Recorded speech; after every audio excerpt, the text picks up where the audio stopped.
This is my 6th time getting hiccups since midnight last night. I've been getting them intermittently all day. Started at midnight last night. Happy New Year. And it's just been going, so I don't know what's gonna happen. I'll probably, if it continues, I'll go get it checked out.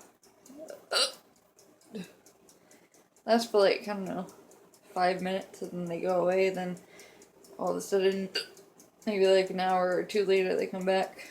So, I don't know what to think about that. But, 6th time in less than 24 hours, so not too fond of that. It is funny when you're laughing that when you go, wait. 3, 2, 2. Alright, bye.